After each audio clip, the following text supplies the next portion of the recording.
opening the Finance Committee for Jeff Watson. First thing on the agenda is a resolution authorizing the city attorney to settle a condemnation lawsuit wherein Gary Colwood and Doris Colwood are defendants. Ernest Kate will present, city attorney. Thank you. First, let me just say, I know that the committee has asked going forward that we require an appraisal before we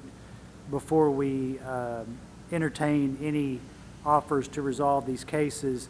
This one is a little unique in the fact, for a couple of reasons. One is the amount of money involved. The city's estimate was $16,100. Mr. Kaywood came back with a counteroffer I took to the mayor. We informed Mr. Kaywood that we would require an appraisal before we could bring it forward. So he decided to reduce the amount of his offer by the amount that he would have paid for the appraisal. That's how we got to the amount of $7,500.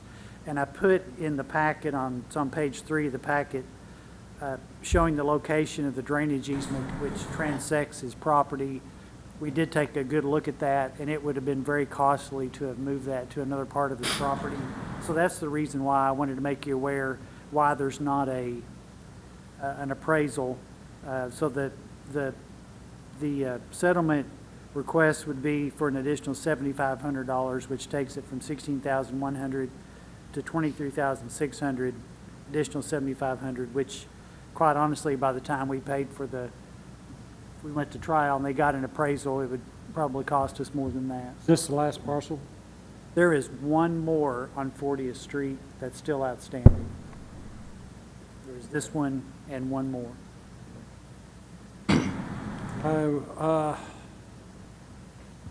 But the amounts aren't this low. We move this resolution forward to the full council for a recommendation for approval. Okay, are there any more questions? Then we will move this to, all those in favor for forwarding this to council with a recommendation for approval, please say aye. Aye. Those opposed, same sign. The second thing on the agenda is an ordinance authorizing a stewardship fee payment to the Northwest Arkansas Land Trust in connection with the grant of a conservation easement on property owned by the city of Springdale to waive competitive bidding and for other purposes. Also presented by Ernest Kate, city attorney. Thank you. I believe we've mentioned this before in connection with the conservation easement that was recently granted across the property, and you'll notice that it does say it's a one-time, I didn't put it in the title of the ordinance, but in the body of the ordinance it says it's a one-time stewardship fee of $25,600, and since it's over $20,000, requires waiving competitive bidding unless we were to wait till August 1st, in which case would, but we didn't want to wait that long to bring it forward. We had enough discussion about this too that I wanted y'all to go ahead and see it, even if we didn't want to wait till August. We just wanted to go ahead and bring it so y'all would see it because we had discussed it before. And There. exactly, Ernest, won't you explain so the folks at home understand exactly what is the city getting for this and what does this entail? Well, part of this is fulfilling an obligation that the city undertook when it purchased the property. One of the conditions of the purchase of the property was to put a historic preservation easement on the lodge itself and then a conservation easement on the remainder of the property. And this does this, in which you all have already approved, both of those by separate resolutions. The conservation easement also contemplates future uses of the property. They asked for the city, I say they, the Northwest Arkansas Land Trust, asked for input from the city. What are possible future uses, whether it's a pavilion or restrooms or soft surface trail or whatever the case may be. And every single recommendation or idea we had, they did incorporate into the document. It's a very flexible document as well, but it maintains the nature of the area so the public can use it for years to come, basically. No, I think that's pretty much it. I understand what that says, but the land's supposed to be I'm trying to figure out exactly what this Northwest Arkansas Land Trust, exactly what does it do? What they do a very comprehensive examination of the property, and it's something that I can actually send to you. They create what they call a baseline document. It's very thorough. They actually go in and determine types of foliage, the types of trees, the location of the trees, do a very detailed analysis of the entire property, and then looks forward. It's forward-looking as far as what future uses may be, in keeping with the obligation of the city when we purchase the property, maintaining the integrity of the natural integrity of the property. Given the fact that we own it, we can't grant it to ourselves. They're an organization. They do this. This is what they do. So, like I said, it's a one-time fee. It pretty much ensures it's just going to stay a natural, the same environment it's in. Except for they ask for our input about going forward. What are some suggested things that you would like to see? And they did include every single one of those that we requested. They asked for the mayor's input. They asked for Chad's input, and they put every one of those into the document that we could do in the future if we wanted to. If we wanted to build a pavilion, for example, we could build a pavilion. I move the ordinance be forwarded to council with recommendation of approval. Second. Are there any other questions? Okay, so those for moving this to council with recommendation for approval, please say aye. Aye. Those opposed, same sign. Let's see. Third, the next is Go ahead. the financial update presented by Colby Fulford, Chief of Staff. Good evening. You've got a couple of documents in front of you. We'll go over this one first. Just have a brief financial update for you, and I'll answer any questions that you may have. The first page is the sales tax collected. This reflects the 1% sales tax. We do have 2 cents, but the other one goes directly to our bond payment. So this reflects the 1 penny that we receive. You'll notice on the far right-hand column that shows how much we were up each month. The only time we've had a dip, actually over the last 2 years, is going to be reflected in April. We were down 6%. Now that is in comparison to being up 13% the previous year. So overall for the year, our sales tax, we're up 12.71%. You do see a little bit of a jump with Benton County, pretty significant. It's 37%, and the reason for that jump is we have more residents in Benton County, so we're gaining a larger share of Benton County sales tax. Was there a lump sum that we received, or is this just because of the general population, or did we receive a larger amount because of the acquisition of Bethel Heights?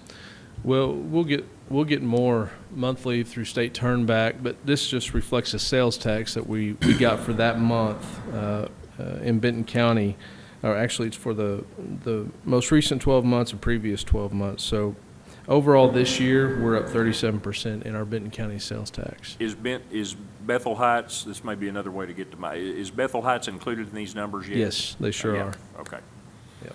So it includes whatever sales were in the former Bethel Heights. So we'll see these increases along, but it's because of just the total amount of population that we have there, not just a one-time payment from the Bethel. Right. The county, they give us a percentage based on how many residents we have, and so it took a pretty good jump. So through the rest of the year, we'll see a significant increase, and in the first few months in 2022, then it'll probably level off, similar to Washington County.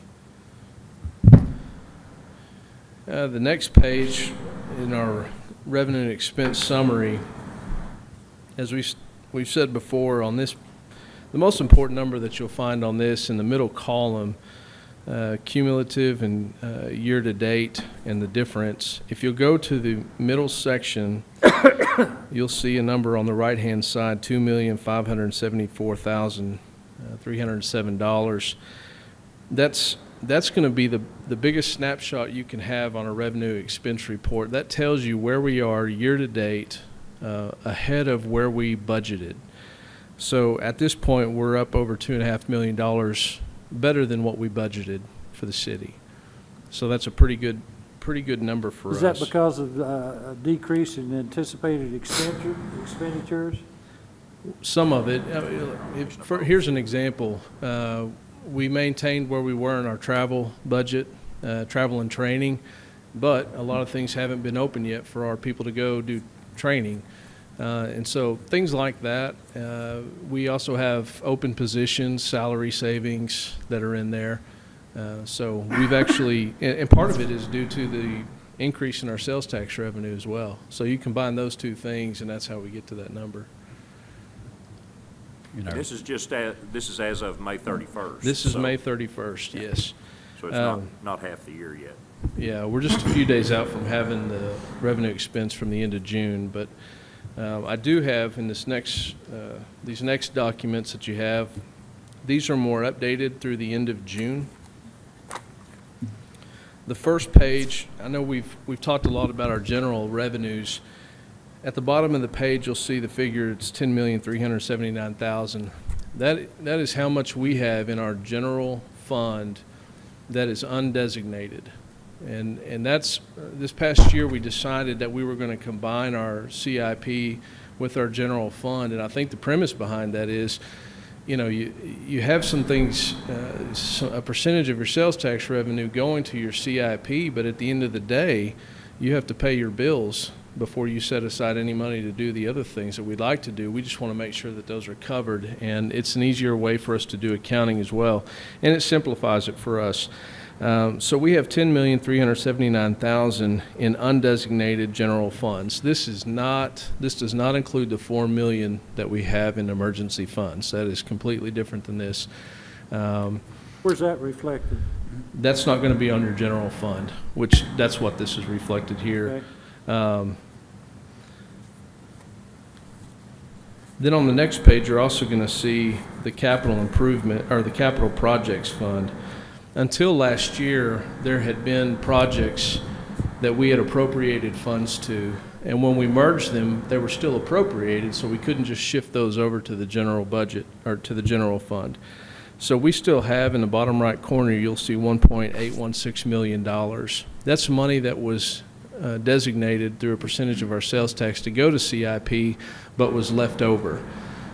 So that really should and could be folded into the That's 10 correct. million that we have. So what we're looking, when we look at one number, that's a consolidated number that Correct. we're aware of what we have to spend, period. Right. So if you combine that number with the 10 million on the front page, we're at $12,196,000, which is, I would say, very healthy for the Springdale When do you budget. anticipate going ahead and moving those over so we're looking at these consolidated funds? Whenever we have a motion from one of our So council moved. members, Good. we can work on a resolution for that.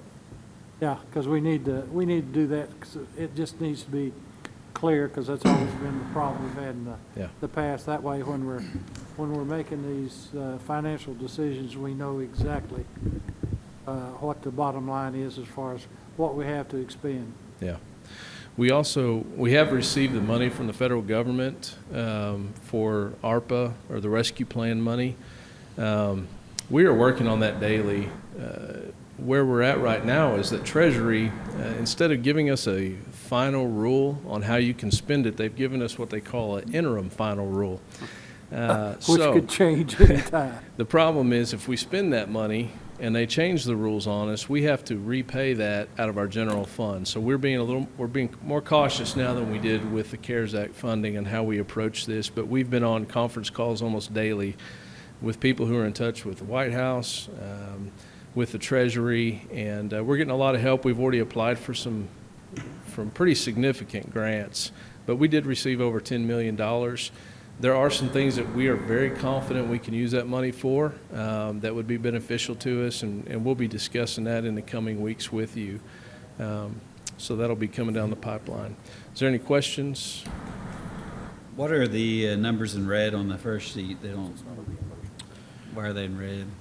Those, Wyman would have to correct me if I'm wrong, but I believe What are the numbers? in prior years, we have taken the month that we had the most sales tax revenue come in, and that red just denotes that that's the highest month of that year. So as you can see, 1.56 million was the largest we had last year, and if you look at this year's numbers, we've already surpassed that. What are you hearing from the state? I know we don't have a crystal ball for the future, but what are you hearing about the rest of the year? As far as sales tax projections, well, last time they gave us projections. They're wrong, so it doesn't They matter. were about 20% off. Right. I think if you're looking with what's going on with inflation, there may be a bit of a contraction, but I think we'll still be to the good. And that's, I wouldn't even say that that's probable. I think that's just there's potential for that. But to see where we've come through as a city through a pandemic, I mean, Springdale's response was incredible, and I wouldn't anticipate seeing anything beside that over the next, throughout the rest of the year. Have you heard anything about the census, where we're at on that?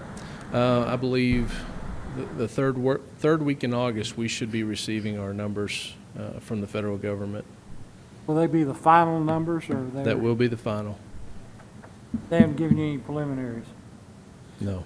And just so you got that in mind, when you first hear those numbers, the former city of Bethel Heights will not be in those numbers. Yep. So we're going to have to go back when the Census Bureau says we can and get them officially added.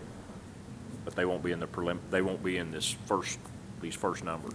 Will they show up as Bethel Heights? What will they show up as? Bethel Heights. Okay. So you can look at Bethel Heights and add that to ours, and that's Right, okay. Yeah.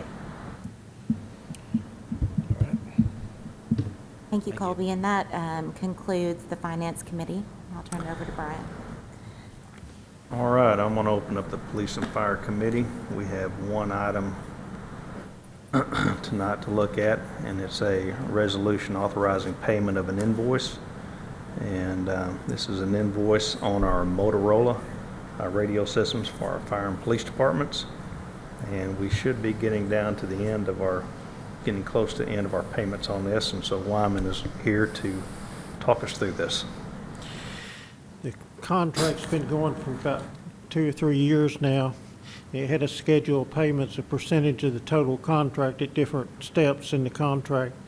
This is the amount that was due upon completion of the installation. We've still got a 10% of the contract that we'll owe on final acceptance. How are they performing, the radios?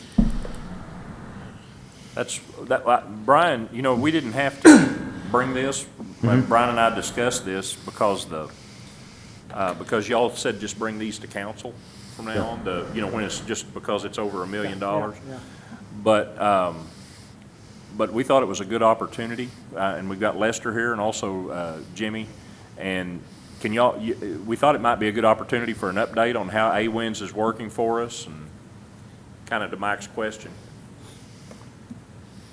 And anything you have to add about Motorola, or where we're at on that process? It's definitely been a vast improvement for both agencies this week, and I think it's what prompted this next payment is they've actually moved all of the final things. We've been working on a temporary system, or our backup system, for the last year, which worked wonderfully. It was a much improvement over what we had been on, and now we're up to full power with that system, and it opens up a plethora of things that we can utilize with that. But it has been a night and day difference from where we were on our last system for both police and fire. So it's performing as advertised when It is. It is. I almost feel like above and beyond. And then as you guys worked on the memorandum of understanding with Washington Benton County, we're actually in process of bolstering that system even stronger. And so will it be countywide then, where you can communicate with all the? Yes, sir. Washington County, Benton County, and? We already can with Fayetteville because they've been on this system for a long time, but their system's just a little bit older. Theirs is being upgraded to the same type system ours is with some new technologies, and all of Washington County is coming onto that same system also. And Benton, is Benton County? Benton doing this? County's on it. We won't be in the same ring, but our systems will merge and work over to theirs. So if my crews or some of Lester's crews were up in North Benton County, it'd be flawless to just roll over. It would just be like your cell service. You wouldn't know which towers you were on. So it won't be on a daily basis, but if you are in that area, you'll be hooked up to the? Yes, sir. Benton County network? It seeks out the strongest signal tower, just like a cell phone does, and allows us to just cover those areas and essentially roam whenever we're out of our home areas. But it has definitely been a marked improvement for both public safety agencies. Good. All right, I hear a motion. Forward with recommendation for approval. Second. All right, we've got a motion and a second. Any other discussion? All those in favor, please say aye. Aye. All those opposed? All righty, we will forward that on to council with recommendation of approval, and I will close out the Police and Fire Committee. I will open up the health, sanitation, and property maintenance. It looks like we have one thing on the agenda, a presentation from Waste Management. Yeah, George is here, and of course, Wyman, you can start if you need to, and then, George Wheatley's Waste Management has run into a couple of issues that they wanted to come and discuss with us and offer some possible solutions, and George has got a presentation to present on it.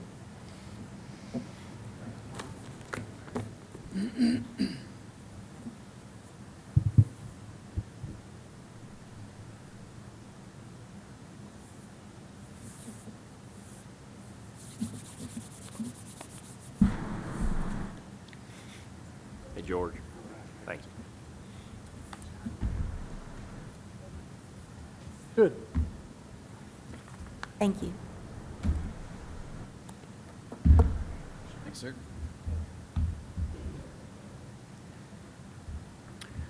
Okay, my name is George Wheatley. It's good to be back with you again. Haven't been in here in quite a while, and I'll take that as a positive, okay? But I wanted to give first a little bit of history. It's good for me, and we've got a few new members on the city council, so I thought it might be best for me to take a few minutes to just go over what has happened over the last number of years since 1995.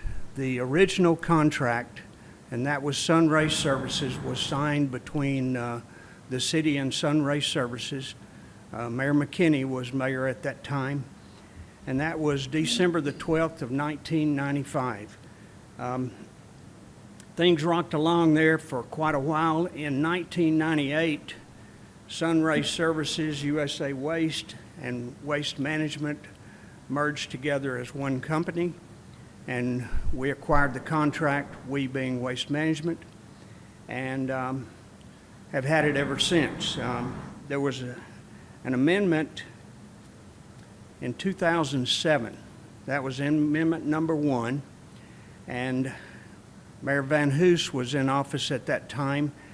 And what we were experiencing was a problem for Waste Management, and then also another problem for the city of Springdale. The problem for Waste Management, we were doing the billing, and we had a lot of people who were not paying their bills, and we were writing off close to $100,000 per month. The city had 2 annual cleanups, and that's where people put stuff out by the curb twice a year. And honestly, it would take us a month to pick up everything that had been put out, and by the time we got it cleaned up, people were putting it out for the next cleanup 6 months later. So, working with Mayor Van Hoos and with Mr. Morgan, we came up with 2 ideas. Could we get our billing on the water bill, And that's what amendment number 1 did. And then what could we do about the bulky waste? Let the people put it out, but call the city Public Works Department and call in for a pickup. The city's Public Works Department would pick up the bulky waste, but Public Works could deliver it to Ecovista landfill, our landfill, free of charge. An update on that, this past year, 2,251 tons of bulky waste were picked up throughout the city and delivered to our landfill, and that was, in all ways of looking at it, a donation of almost 70,000, 69,000 and change for the cost of that disposal. And we're glad to do it. And the city continues to look better and better month in and month out instead of stuff being out there for months at a time. The water billing worked out well. We pay the water system a fee. It started out at 50 cents per month. That's gone up now to, we've added CPI language to their 50 cents as well, and I think we pay the water system 58 cents for every bill that they send out. And it's a nice little income for the water system by just imprinting on their bill, our bill. Something else I was going to say about the water system billing. I know that it caused our bad debt to go almost to zero, because somewhere right after that, the state legislature said that they passed a law that you could not pay your water bill and your sewer bill and not pay your trash bill. You would still be subject to having your water cut off if you did not pay all of the 3 bills that were on your bill from the water system. Okay. With the water billing, the city gets 4% of gross revenue as a franchise fee from Waste Management back to the city. That amounts to between $13,000 and $14,000 per month from Waste Management billing or our service back to the city general fund. Along with this, and it's been in each of our contracts, it seems to be updated continuously, we provide service for all of the city facilities. City government has truly grown, and we did a little calculation on that, and we do $1,260 worth of commercial pickup at your parks, various departments per month. Per week, and that amounts to $66,000 per year. Amendment 2, and I'll have to look at the date on it, but I believe it was right around 2010. We came to the city, and I remember that real well. you do, don't you? Yeah, that's my second year, yeah. And Mayor Sprouse and Mr. Morgan wanted us to consider adding carts for trash to the city program. As it was before, it was put out in bags, and we added the 2-wheel carts with lids, and that was amendment number 2. A little bit later, again, I don't have that date in front of me, but we had amendment 3, and we decided that it might be best, instead of the 18-gallon bins for recycling, let's go into the single stream recycling, where we commingle more recyclables, and we put a cart at each home with amendment 3. And that's also the time that we added the CPI increase to the water bill where Heath Ward had come on and he said, wait a minute, if Waste Management's going to get a CPI, I want one too. And that was negotiated.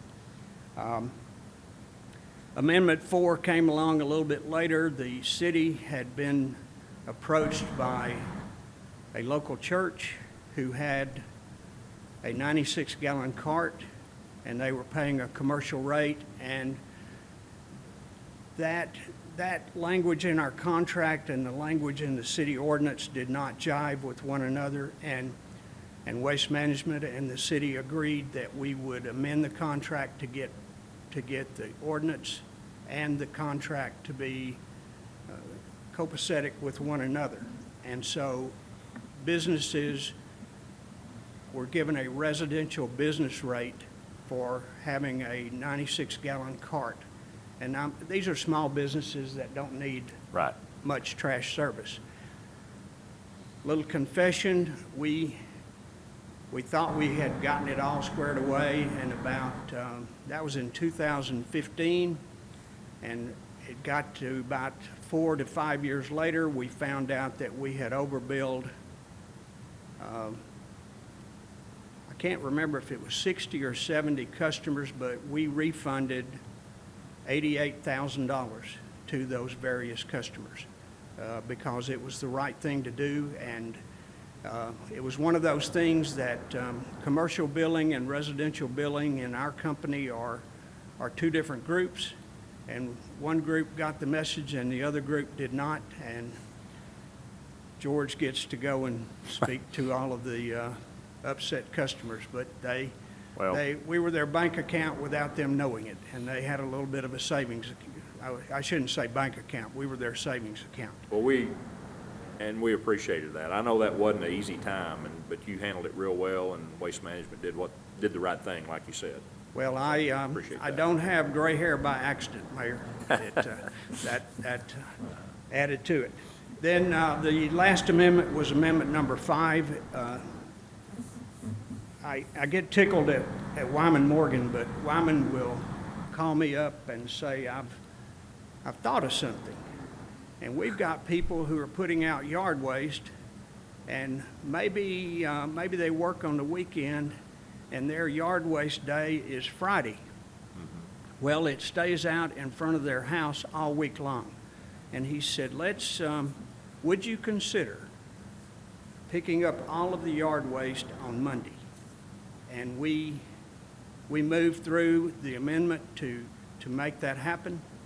I think it's been a huge success. It's something that, quite frankly, had not been done anywhere in our company, and now it's being copied all over the country. So it's been a good move. Were there any hiccups? Absolutely. There always will be, but we don't have too many calls about that now. But when we do, Wyman does not hesitate to either call me or send me an email, and I'll give you an example. He sent me an email. Let me find it. Just in the last week, but it was someone, it's in this folder right here.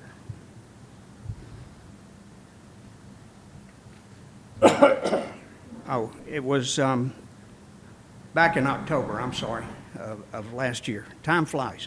Would you check to make sure your dumpster route includes the new animal shelter, 1549 East Don Tyson Boulevard, for service 3 times per week? The gate code is blah, blah, blah. And so that's the way we work it. Wyman sends an email or gives me a call, and the service is provided. We do this with parks. One of the things that we did with parks, instead of having dumpsters around the parks that needed to be serviced almost every day, we put in compactors. And where it makes the park cleaner, it keeps the truck traffic in and out of a park with young people minimized, and we love it ourselves. Instead of having to work a park 5 days a week, we're now doing it once or so a week with these compactors. Speaking of compactors, in one of the amendments, and I'm not sure, Mayor, which one it was, but the Razorback Greenway was being built. Yes. And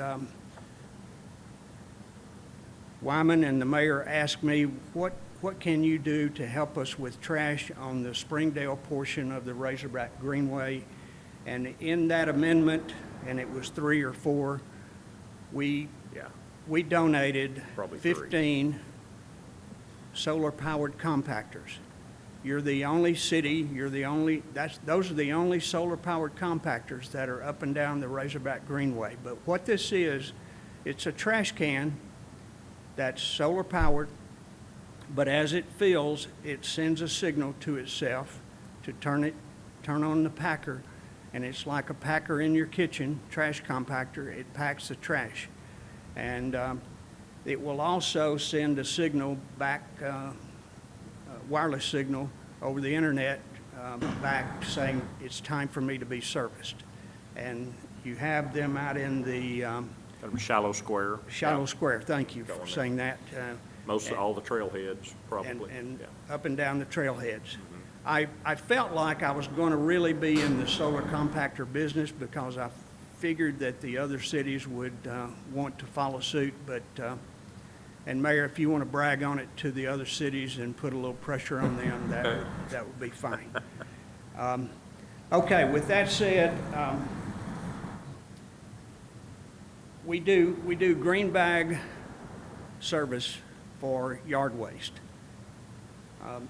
There's no question about it, we're having a very difficult time getting green bags.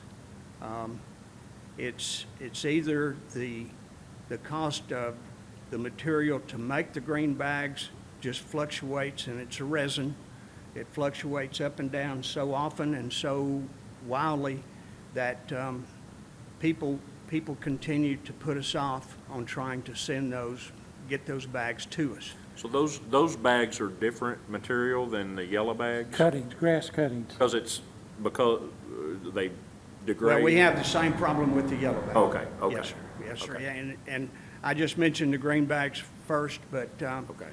what we're hoping that we can get the city to ultimately consider, maybe even at your next council meeting, is Waste Management providing stickers, and they would be 4x4 stickers that can be put on a bag that you have.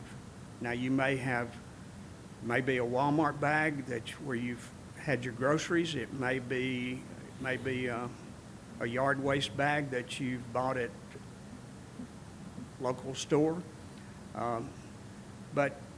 And we'll work with the city to make this as uneventful financially as we possibly can. I don't have all of the details worked out. We met with Wyman the day he was moving his office.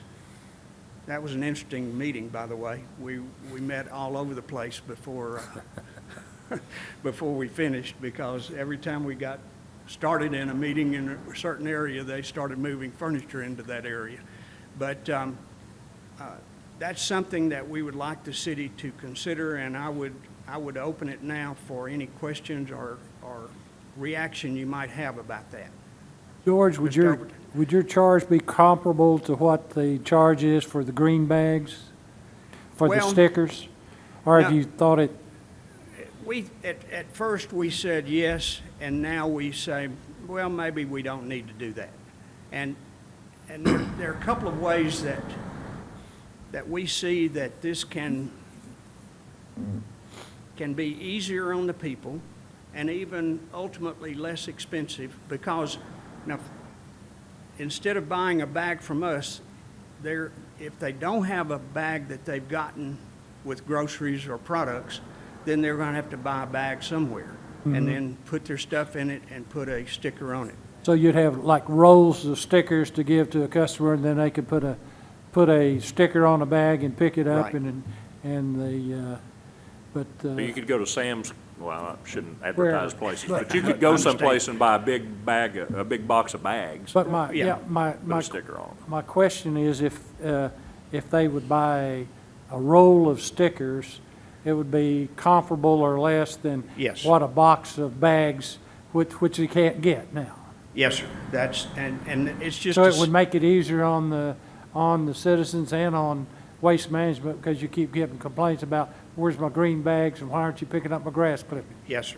Yes, sir. And even if you have limbs, Mr. Overton, if you took a bag of any sort, tied it around those limbs, then put the sticker on that bag that you've tied around, we pick it up. And those stickers, or the limbs still need to be in 4-foot lengths, Yes, sir. correct? Yes, So just so it was, and I think everybody pretty well understands that The- now with enough experience with that. Just a quick question about that, because I Yes. hadn't thought about that, about the limbs that, you know, because we knew we could tie a green bag around those, and it showed that we were paying for that service.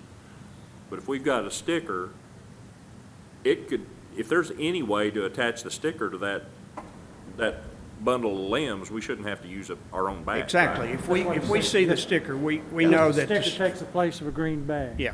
Or a bag. We don't have to tie a bag around the sticker. Yeah, exactly, and it's, it just proves that, you know, the service has been paid for, and then we pick the limbs up. And the actual service doesn't change at all. I mean, So what are you requesting? I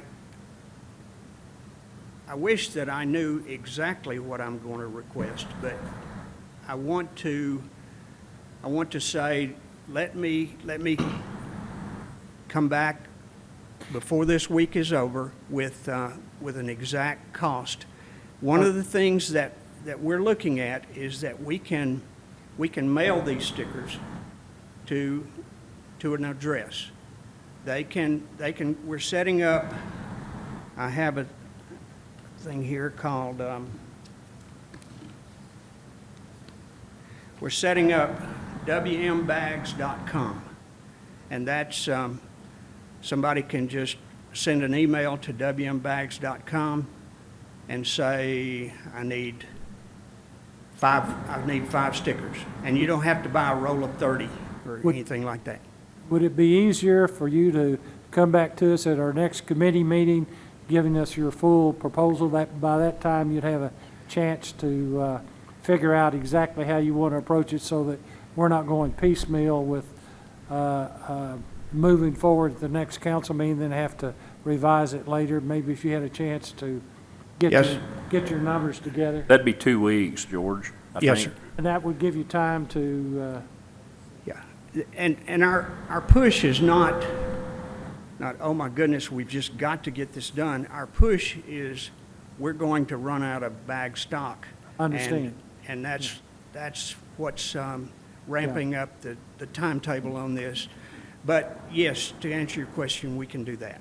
that way give us a lot more information, then you'd have your program together so everybody would understand it, plus give us time to make sure that that all the citizens understand fully what's going on. And that's what we want, because Sure. we don't want this program to be doomed. We want this program to get off on a great start. It actually makes some sense, which is surprising coming from Waste Management, but It does, as a consumer, Yes. I really like the idea, as long as we can get the price right. comparable to what it Yeah. is now. Well, yeah. you mentioned yellow bags, George. I don't know how many customers you've got on yellow bags now. What are Would- yellow bags Would you for? consider the same thing? We would, and because we're going to have, we've got a few more yellow bags in stock. However, we're going to end up with the same problem. Explain to the council, especially the new members, what yellow bags are, because If only you- one or two are old enough to use them.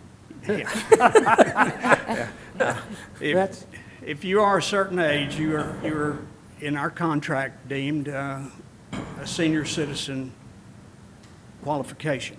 And if you want to, and you don't think you have very much waste, you can buy yellow bags by the bag. And let's see, what are the bags per bag on yellow? $2.90 plus tax. per bag.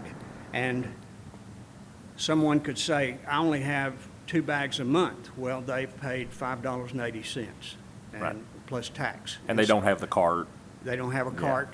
And Which now we still give them a recycle cart, and they still pay the Right. recycle portion of the rate.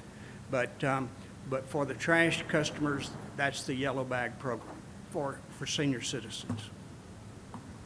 I love the idea of the stickers, and I would like to see that we continue with the green bags. You can get them through the trash service calling Waste Management, but you can also get them at the rec, what am I thinking of, the rec center. Yeah, the rec center. And I like that, just in case it comes up that, oh, I didn't know, I ran out of these, like I do with the green bags, and then I have somewhere I can go to for that, and I would like to see that continue with the stickers. That's a good point, they can get and we're open-minded to consider, continuing. Like, right now, it's at the youth center, we sell bags. I don't know how excited the youth center is about selling bags, but at the same time, this would take up a tremendous amount of less room, and this doesn't make any sense, but they're going to be easier to handle. The stickers are money. They're like a voucher, and so there has to be control over where they're stored, how they're stored, things like that. Right. But we're bouncing around. We had this meeting with Wyman Thursday. Wyman? It may have been. I think it was Thursday. Okay. Yeah. And I think, Mayor, you and Wyman talked about it Friday, and then Wyman says, hey, man, can you be ready Monday? And I said, well, here I am. But, and I apologize that I'm not quite ready, but there are a lot of moving parts here, and I'm trying to get our customer experience call center educated about what we're trying to do.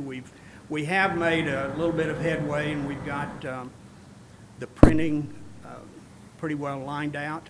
I think it's a nice self-explanatory sticker, and we do a lot of work with this company up here, and so I feel like that part's going to go well. I think Mike's suggestion to bring, I don't know what the rest of it'll be the committee's decision, but it seems like coming back in 2 weeks, if you've got that extra week that you're not too concerned about, and then it could be approved, if everybody likes it, it could be approved then in 3 weeks from now, Yes, sir. yeah, from tomorrow night.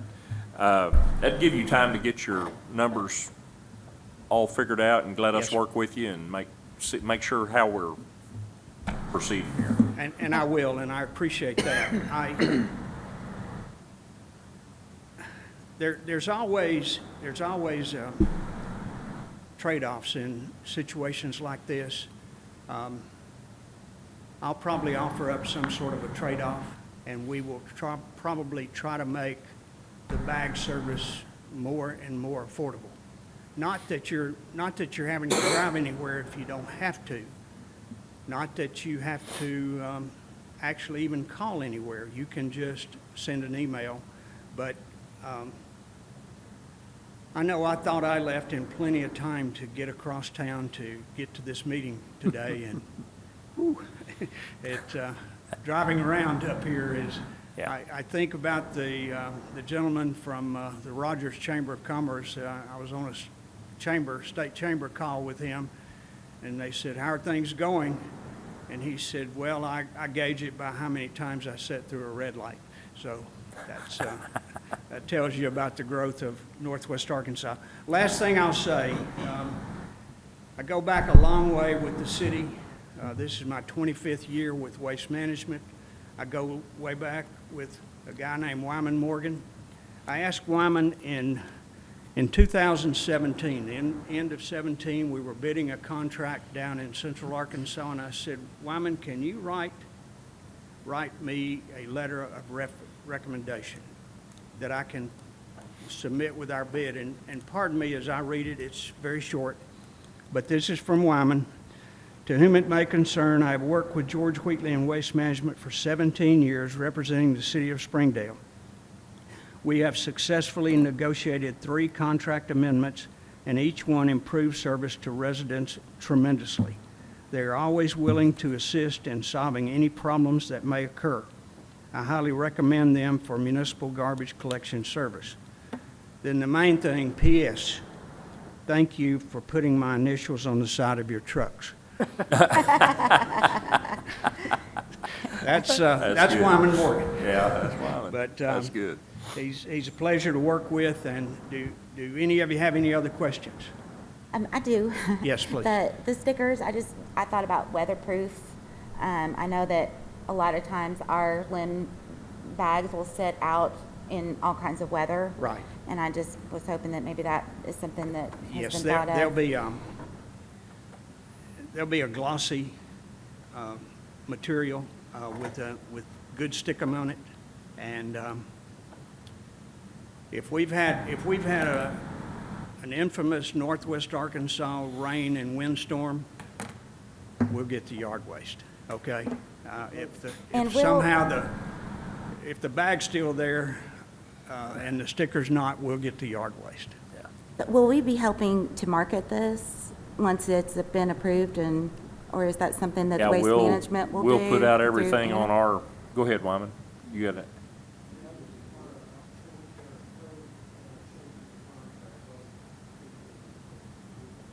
Okay. We'll get it all together before the next committee meeting in 2 weeks, and y'all will have plenty of time to look at it. And yeah, we'll have to do everything we can to get the word out if we make this I change. would like for that to be multilingual, to be, Yeah, good point. Yeah, it'll need to be in 3 languages. Congratulations to the new elected members. Congratulations to the folks that have been around a while. And congratulations on your recent marriage. And thank you for your time. Hey, George, what is the, Yes, sir. what's the status of our landfill? I know it's been in the news here lately, and Yeah. I've gotten some questions, so can you kind of fill us in on that? I will, yes. I refer to it as the perfect storm. The city of Tawnytown, and it's like any other community in northwest Arkansas. It has growing pains, and they decided that their planning and zoning document was not up to today's standards, and they decided that now would be a good time to upgrade their planning and zoning. Along with that, they wanted to develop large-scale development applications. We fall into that category as a large-scale development. And then they also wanted to rezone our landfill. Our landfill was zoned when they initially set up zoning in Tawnytown years and years ago as a mobile home park. They found out that that law requires that you must have a mobile home park designation in your zoning, and they weren't crazy about having a mobile home park, so they designated our landfill a mobile home park. And Wow. and anyway, it had to be rezoned. Now, that all leads to us now, we've gotten this certificate of need by the board that the mayor chairs from the Boston Mountain Solid Waste District. That was a year and a half ago. We've been working with the city of Tawnytown on this rezoning, and now with this large-scale development. The large-scale development has been tabled 3 times. It is to be voted on July the 27th. Nothing is ever guaranteed, but we've been assured it will be voted on. We haven't been assured it will pass. We've only been assured it will be voted on. We've had the Planning Commission and city staff and the mayor out to the landfill for tours. And while I'm saying that, we would love to have all of you come out for a tour at some date that you want to. And it's quite a sight. But we have 3 years life left on the existing footprint that we're working. when people think we say permit to expand the landfill, they think that you're going to take your 600 acres and you're going to expand out 700 or 800 acres. No, the permit to expand the landfill is just to permit a footprint to put waste in. We built a big hill, looks like a triangle. That was the original landfill. We're in the process over here of building a second hill, and you build wide at the base, come up cone at the top. This expansion is going to be between the hills, and it's going to be the triangle in reverse. We're going to build from the point up like this. And then the three hills ultimately, 12 years from now, well, actually it'd be 15 years from now because we'd started in 3 years. But, and it would be a 12-year expansion, would be coned off as just one mound. And I mean, the closed part of our landfill is, we've had a lot of rain and it's full of grass. It's beautiful green. We have a guy that bush hogs and mows, and when he starts over here, and when he gets over here, he says, "Wow, I'm finished." No, this over here's grown up, so you start it all over again. And he's cycling all year long. Been with us 37 years, by the way. And Well, best case scenario, kind of back to Brian's question, best Yes. case scenario with the land you've got, what is the potential life of the I would land? say, Mayor, that probably in excess of 40 years. Okay, But you do it footprint by footprint. right.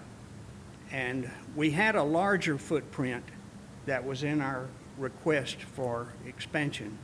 And the Boston Mountain Solid Waste District said, no, let's just go with this first part of your footprint. And that's what was approved. Okay. But it's, I say it to everybody I talk to, it's an integral part of the infrastructure. City Hall has had to expand. The city's expanded. What have you done with streets and water lines and sewer lines and power lines and gas mains? All have to be made bigger and to supply more. The same thing happens with the landfill. Well, I we- remember when the landfill was 700 tons per day. And in the month of June, we averaged on those 22 work days, 2,744 tons per day. So that tells me we had some plus 3,000 ton days. Well, we've all seen the pictures of the barges of trash up and down the Mississippi River and other rivers where they can't they don't know where they're going with it. And so we're fortunate to have this facility here, for sure. I can't imagine what the residential rate plus the commercial rate for garbage would be if this landfill was not located in Northwest Arkansas. I can't fathom, and that's not a scare tactic. It's just that you're going to start, if you didn't have this landfill, you would start trucking it one way 75 to 100 miles or more. And we know what happens with trucking. So, But thank you for that explanation. sure. Thanks, George. Okay, thank you. See you in a couple of weeks. Yes, sir. That we close health and sanitation.